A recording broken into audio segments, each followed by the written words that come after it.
Hello guys, my name Satyendra Kumar, MSc in mathematics. तो आज हम स्टार्ट करने जा रहे हैं बीएससी थर्ड सेमेस्टर का मैथमेटिक्स का सिलेबस। तो बीएससी थर्ड सेमेस्टर में जो हमारे पास बुक्स हैं वो दो बुक्स हैं। एक algebra, first one is algebra और second one is mathematical method.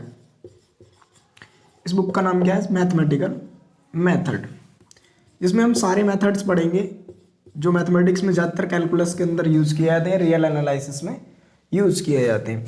तो हम सबसे पहले जो स्टार्ट करने जा रहे हैं टॉपिक हमारा मैथमेटिकल मेथड। अब मैथमेटिकल मेथड के अंदर हम कुछ टॉपिक्स ऐसे पढ़ेंगे जो हमारे प्रीवियस सिलेबस में, मतलब NEP 2020 से जो पहला सिलेबस था वहाँ पर बीएससी थर्ड ईयर में पढ़ाए जाते थे। बीएससी थर्ड ईयर में पढ़ाए जाते थे। तो अभी भी जो बच्चे बीएससी थर्ड ईयर में इस बार हैं तो उनके लिए ये सिलेबस बेनिफिशियल है, जिसको हम बीएससी थर्ड सेमेस्टर के हिसाब से पढ़ाने जा रहे हैं। तो हमारा जो सबसे पहला टॉपिक होगा इसके अंदर वो होगा फंक्शन ऑफ टू वेरिएबल।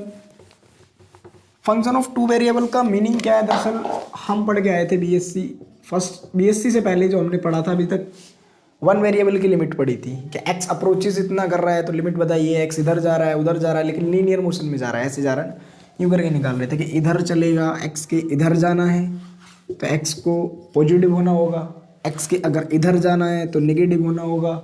ये हमारी राइट हैंड लिमिट कहलाती थी, ये हमारी लेफ्ट हैंड लिमिट कहलाती थी। तो बहुत आसान सा टॉपिक था उस time one variable. Two variable भी ज़्यादा हार्ड नहीं है, बिल्कुल सेम उसी की तरह है, लेकिन थोड़ा सा हट के। अब नॉर्मली हम डिफरेंशिएशन जब लिखते हैं तो dy/dx लिखते हैं। इसका मतलब होता है y is the function of x। तो यहाँ पर वन वेरिएबल का फंक्शन है तो इसको वन वेरिएबल पढ़ते हैं। यदि मैं एक दो वेरिएबल ले लूँ x एंड y और इनको डिफाइन करूँ किसी इंटरवल पे, x को इस इंटरवल पे डिफाइन कर दिया a b, मतलब x defined in closed interval a, b। y को डिफाइन कर दूँ किन्हीं दो इंटरवल के बीच, एक इंटरवल में कि y defined in closed interval c and t।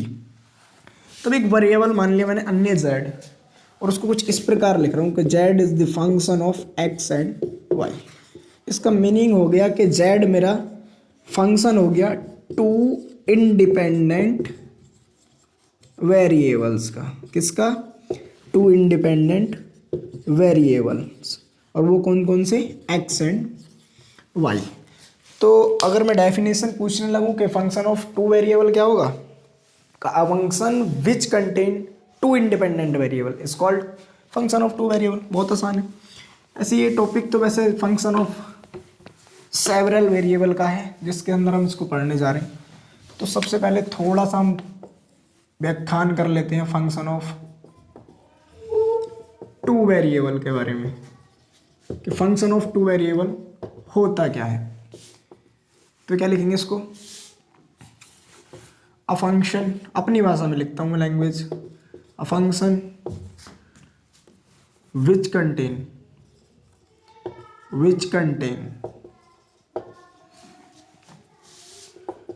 To independent variable,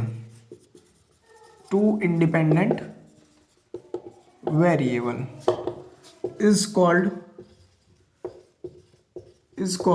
function of two variable. क्या कहलाता है? Function of two variable. एक एग्जांपल के द्वारा समझाता हूँ कि let x is defined in closed interval a, b, y is defined on closed interval c, d। और कंसीडर कर लिया, कंसीडर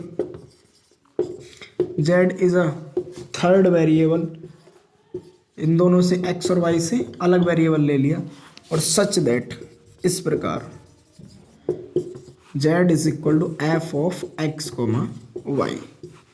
इसका मतलब क्या हुआ कि z is the function of x and y। तो z एक अपने पास क्या हो गया?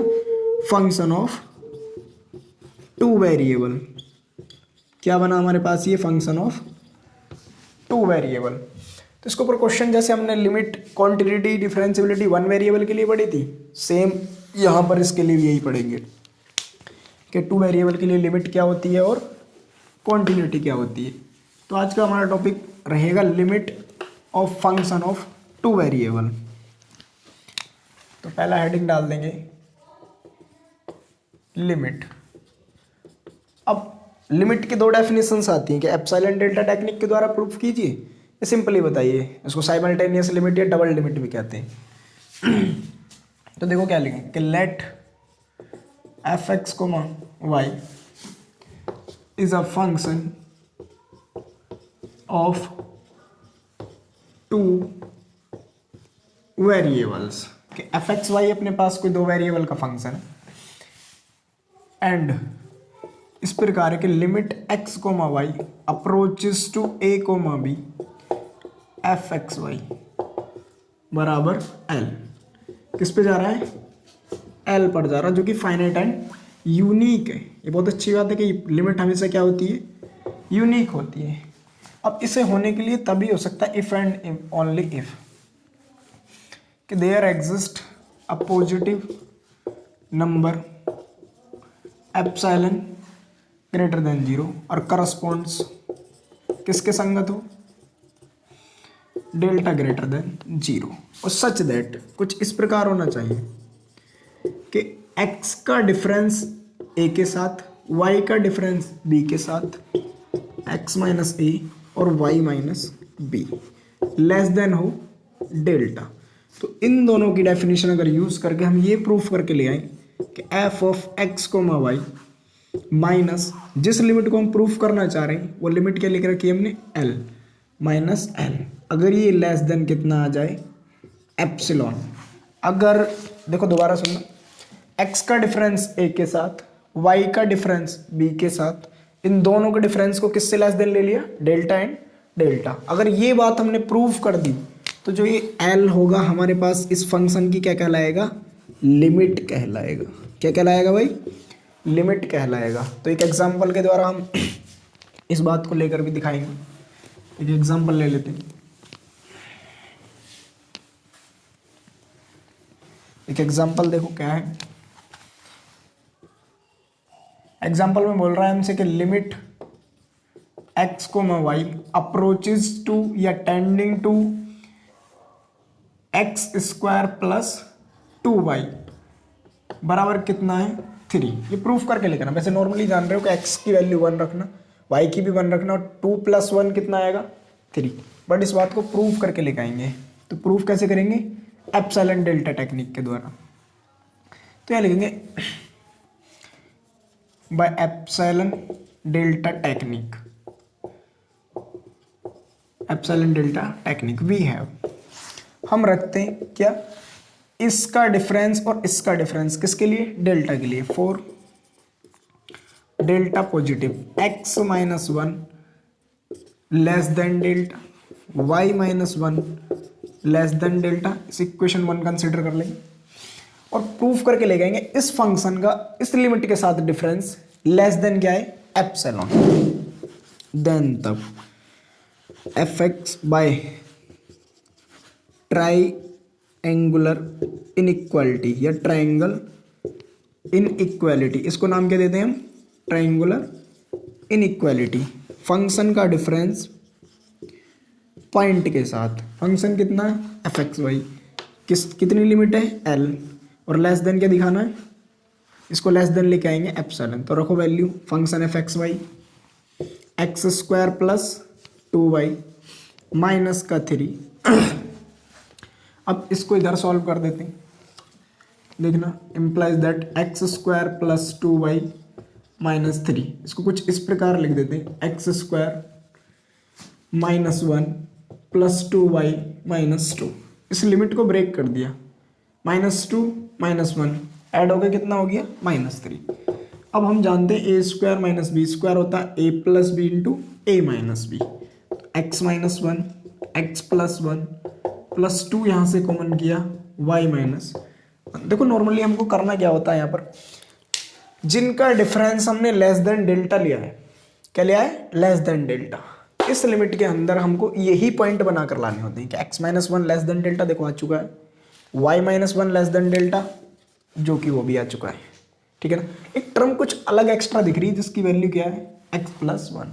हम x माइनस वन वैल्यू जानते हैं लेस देन डेल्टा है, y माइनस वन वैल्यू जानते हैं लेस देन डेल्टा है, बट x प्लस वन नहीं जानते। तो देखना क्या करने जा रहे हैं हम, ये वैल्यू किसके इक्वल चल रही है, x square plus 2y minus 3।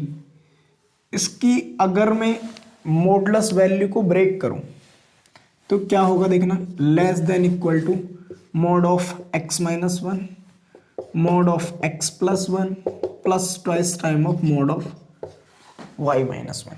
क्या यूज कर दिया कि mod of a plus B lesser than equal to modulus of a plus modulus of b। अब इसको इक्वेशन थोड़ी देर के लिए अगर वन, तो इसको मान रखा है हमने सेकंड मान लिया जाए, तो देखना इधर कि x minus one less than क्या ले रखा है, देखो इधर डेल्टा, तो कितना आएगा x minus one less then delta. अब एक प्रॉपर्टी जानते हैं हम, यहाँ इस सर्कल में बना के दिखा रहा हूँ कि मॉड ऑफ x अगर लेस देन a हो तो इट इम्प्लाइज दैट कि x वैल्यू लेस देन तो a होती है but greater than minus a होती है। तो वो यहाँ पे लगाते हैं कि x माइनस वन जो लेस देन वन ले रखा है, यही कंसिडर कर लेते हैं कि choosing delta is equal to one, X minus one less than one. तो इम्प्लाइज करके देखना यहाँ पे, इसको इस प्रॉपर्टी की हेल्प से लगा रहा हूँ, तो ए का काम कौन कर रहा है यहाँ पे, वन, तो इसको ऐसे लिख दें x minus one less than one और ग्रेटर देन माइनस वन। अब इस वन को यहाँ से एलिमिनेट करना है, बना कर लाना है एक्स प्लस वन, तो वन इधर भी ऐड कर देते हैं और इधर भी ऐड कर देते हैं, on adding plus one both sides.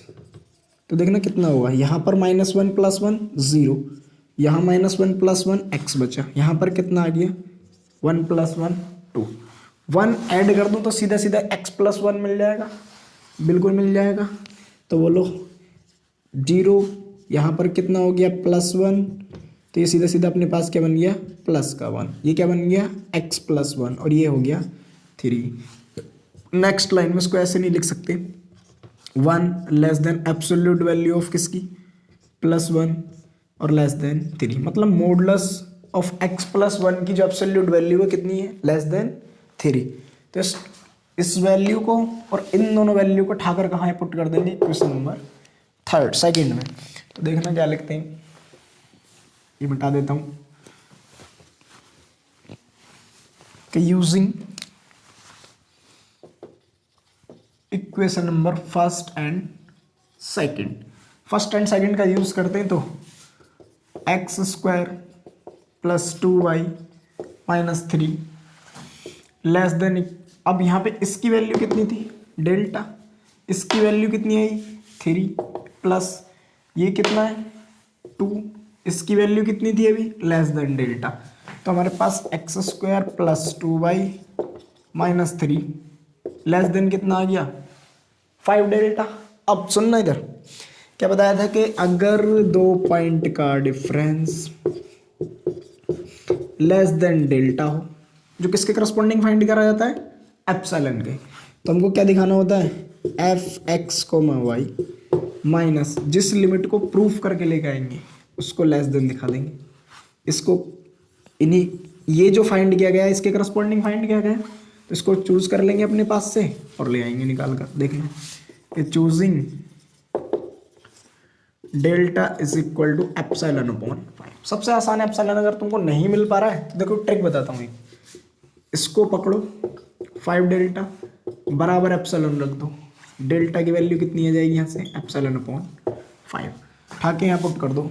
It implies that x square plus two Y minus three less than five into epsilon upon five, five से फाइव कैंसल आउट, कितना हुआ x square plus two Y minus three less than epsilon.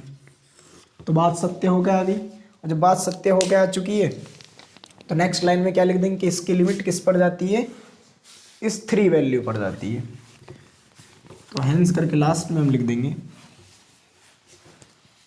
कि limit of function is exist, hence limit of function F x y exist, कि इसकी limit exist करती है और कितनी आती है कि limit x comma y going to 0 sorry 1,1 या अप्रोचेस 1 to 1 कितना था एक्स स्क्वायर प्लस 2y बराबर कितना आ गया 3। तो बात प्रूव हो चुकी है। समझ में आया होगा, नोट कर लेंगे। अब ये तो एग्जिस्टेंस ऑफ लिमिट की बात होगी एप्सिलॉन डेल्टा टेक्निक के द्वारा। अब कुछ क्वेश्चंस हम ऐसे करने आएंगे जहां पर लिमिट एग्जिस्ट नहीं करती हो, तो पहचान कैसे करेंगे देखना इधर। दूसरी बात अपने दिमाग से निकाल देना कि यहाँ पर अगर एग्जिस्ट नहीं करेगी तो हम जो फर्स्ट सेमेस्टर में पढ़ के आए थे कि कहीं ऐसी फॉर्म बन जाए इन्फिनिटी अपॉन इन्फिनिटी या 0/0, तो हम एल ऑर्बिटल यूज़ कर देते थे। एल ऑर्बिटल मतलब कि ऊपर वाले टर्म का ऊपर differentiation with respect to this limit, नीचे वाले का नीचे डिफरेंशिएशन। अब याद रखना इसको हम तभी यूज़ करते हैं जब हमारे पास वन वेरिएबल की लिमिट हो। किसकी हो? वन वेरिएबल लिमिट हो। और हम क्या पढ़ने जा रहे हैं? Two variable limit. तो सुनो ये एग्जिस्ट किन किन केस में नहीं करेगी। तो हेडिंग लगाएंगे non existence of limit, non existence of limit. इसे निकालने का हमारे पास मेथड होता है, एक बहुत अच्छा मेथड है, नाम बोलते हैं उसको पाथ मेथड। पाथ मतलब रास्ता। जैसे मान के चलना, देखो यहाँ पर वो लिमिट रखी है और मैं इस रास्ते से होके जाता हूँ, मतलब ऐसे होके जाता हूँ, यूं जाता हूँ, यूं जाता हूँ। सपोज दैट ये y बराबर x लाइन है, ये y बराबर 1/2 इंटू एक्स लाइन है, ये y बराबर 2x लाइन है। अलग अलग पास से जा रहा हूँ बट फैमिली ऑफ कर्व क्या है? स्ट्रेट लाइन ही है।